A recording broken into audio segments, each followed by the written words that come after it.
गुरु भक्ति योग। ब्रह्मनिष्ठ गुरु के चरण कमलों के सानिध्य में जाने के लिए कला, विज्ञान या विद्वत्ता कुछ भी आवश्यक नहीं है।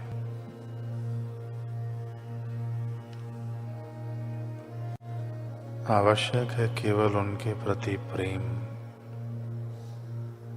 और भक्ति से पूर्ण हृदय, जो फल की अपेक्षा से रहित केवल उनमें ही निरत रहने के संकल्प वाला होना चाहिए। केवल उनके ही कार्य में लगा हुआ, केवल उनके ही प्रेम में मग्न रहने वाला हो।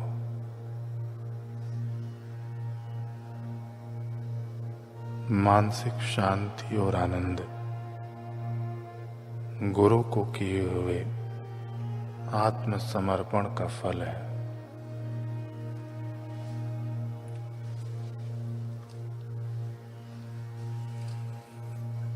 गुरु के प्रति सच्चे भक्ति भाव की कसौटी आंतरिक शांति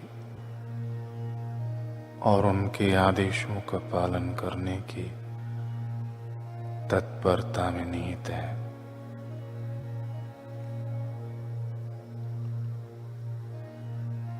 गुरु सेवा के द्वारा ज्ञान में वृद्धि करो और मुक्ति पाओ।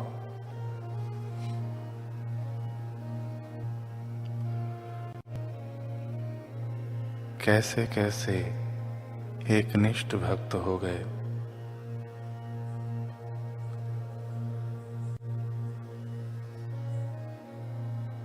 बालक उपमन्यु जब भगवान शिव जी के दर्शन हेतु तपस्या कर रहा था, तब कुछ राक्षस स्वभाव वालों द्वारा उसे सताया गया और उसके तप में विघ्न डाला गया, परंतु उसने तप नहीं छोड़ा। बाद में स्वयं शिव जी इंद्र का रूप धारण करके आए और कहा, तुम मेरे भक्त हो जाओ, सदा मेरी पूजा करो, तुम्हारा कल्याण होगा, मैं तुम्हें सब कुछ दूंगा। निर्गुण रुद्र को त्याग दो, इतनी तपस्या करने के बाद भी वे तुम्हारी सहायता नहीं करते, उनका त्याग कर दो। उपमन्यु को इच्छित वस्तु इंद्र से भी मिल सकती थी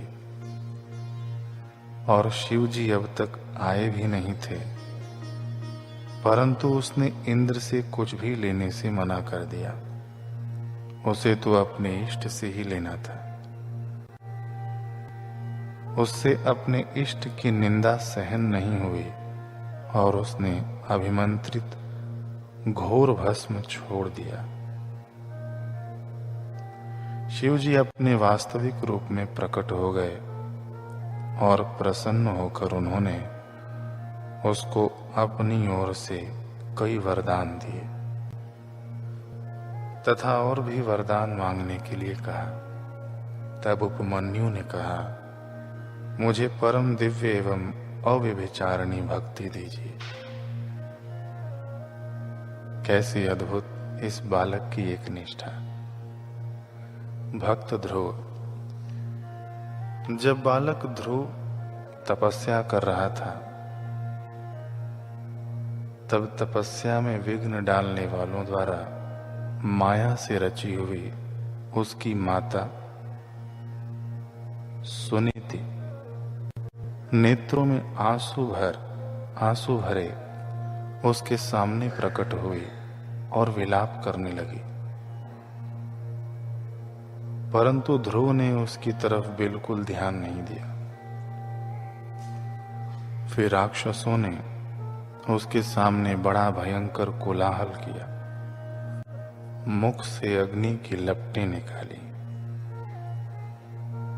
इसको मारो मारो, काटो काटो, खाओ खाओ, इस प्रकार चिल्लाने लगे। परंतु ध्रुव निरंतर अपने आश्रयभूत भगवान विष्णु को ही देखता रहा। न मां के मोह से मोहित हुआ, न राक्षसों के डराने से भयभीत हुआ। जब तक उसके इष्ट नहीं आए तब तक उनकी प्राप्ति के लिए लगा रहा। आखिर उसकी निष्ठा ने भगवान को उसके सामने साक्षात प्रकट कर दिया।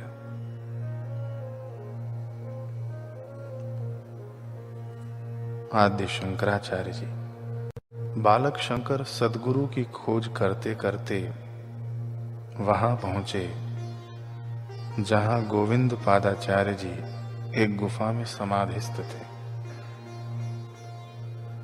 वे समाधि से उठे और उनके दर्शन, सत्संग, सानिध्य का लाभ मिले, ऐसी इच्छा रखने वाले कई मुमुक्षु भक्त वहां प्रतीक्षा करते करते वृद्ध हो चुके थे।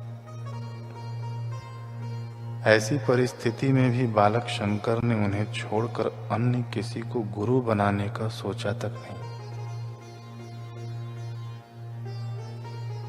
जिनको सद्गुरु मान लिया है, अब उन्हीं को रिझाना है, उन्हीं से आत्मज्ञान पाना है, ऐसा दृढ़ निश्चय था। इसलिए वे उनकी स्तुति करने लगे। उनकी निष्ठा फलीभूत हुई। गोविंद पादाचार्य जी समाधि से उठे और बालक शंकर को उनसे आत्मज्ञान मिला। ये ही शंकर श्रीमद् आद्य शंकराचार्य जी के नाम से सुप्रसिद्ध हुए। ऐसे एकनिष्ठ गुरु भक्त केवल पूर्व काल में ही हुए हैं ऐसी बात नहीं है। एक अपने सद्गुरु में ही निष्ठा रखी एकनिष्ठ गुरु भक्ति का सच्चा फल पाए हुए महापुरुष वर्तमान में भी हैं। उन्होंने ब्रह्म ज्ञान की प्राप्ति के लिए एक ब्रह्मनिष्ठ महापुरुष को सद्गुरु रूप में वर्ण किया और उनके आश्रम में जा पहुंचे। परंतु गुरुदेव उस समय आश्रम में नहीं थे और कब आएंगे यह निश्चित नहीं था। आप अपनी निष्ठा का परिचय देते हुए प्रतीक्षा करते रहे कि गुरुदेव आज आएंगे, कल आएंगे। आपने ऐसा नहीं सोचा कि कब आएंगे पता नहीं, मैं किसी और गुरु के पास जाऊं। वहां निकट ही दूसरे किसी का आश्रम था जिसका बहुत नाम था। उसने आपका स्वागत सम्मान किया, खास भोजन बनवाया और धीरे से आपको अपना चेला बनाने के चक्कर में आपके सद्गुरु के लिए थोड़ा सा खट्टा मुंह दिखाया। उसके प्रति आपकी जो प्रतिक्रिया थी वह एक निष्ठता का आदर्श प्रस्तुत करती है। उस प्रसंग का जिक्र करके आप कहते हैं कि मैंने फिर कभी उसका मुंह नहीं देखा। मेरा सत्कार करे तो क्या हो गया। मैंने अपने मन में मेरे भगवान लीला शाहजी बापू को गुरु मान लिया था। फिर वह मेरी क्या श्रद्धा तोड़ेगा, क्या पटाएगा। जो मेरे गुरु के प्रति मेरी श्रद्धा तोड़े वह मेरे लिए दुश्मन से भी ज्यादा खतरनाक है।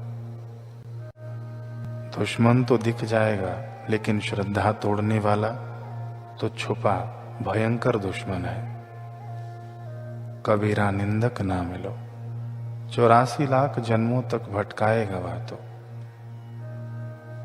ऐसे ये गुरुनिष्ठ महापुरुष कौन थे यह आप समझ ही गए होंगे।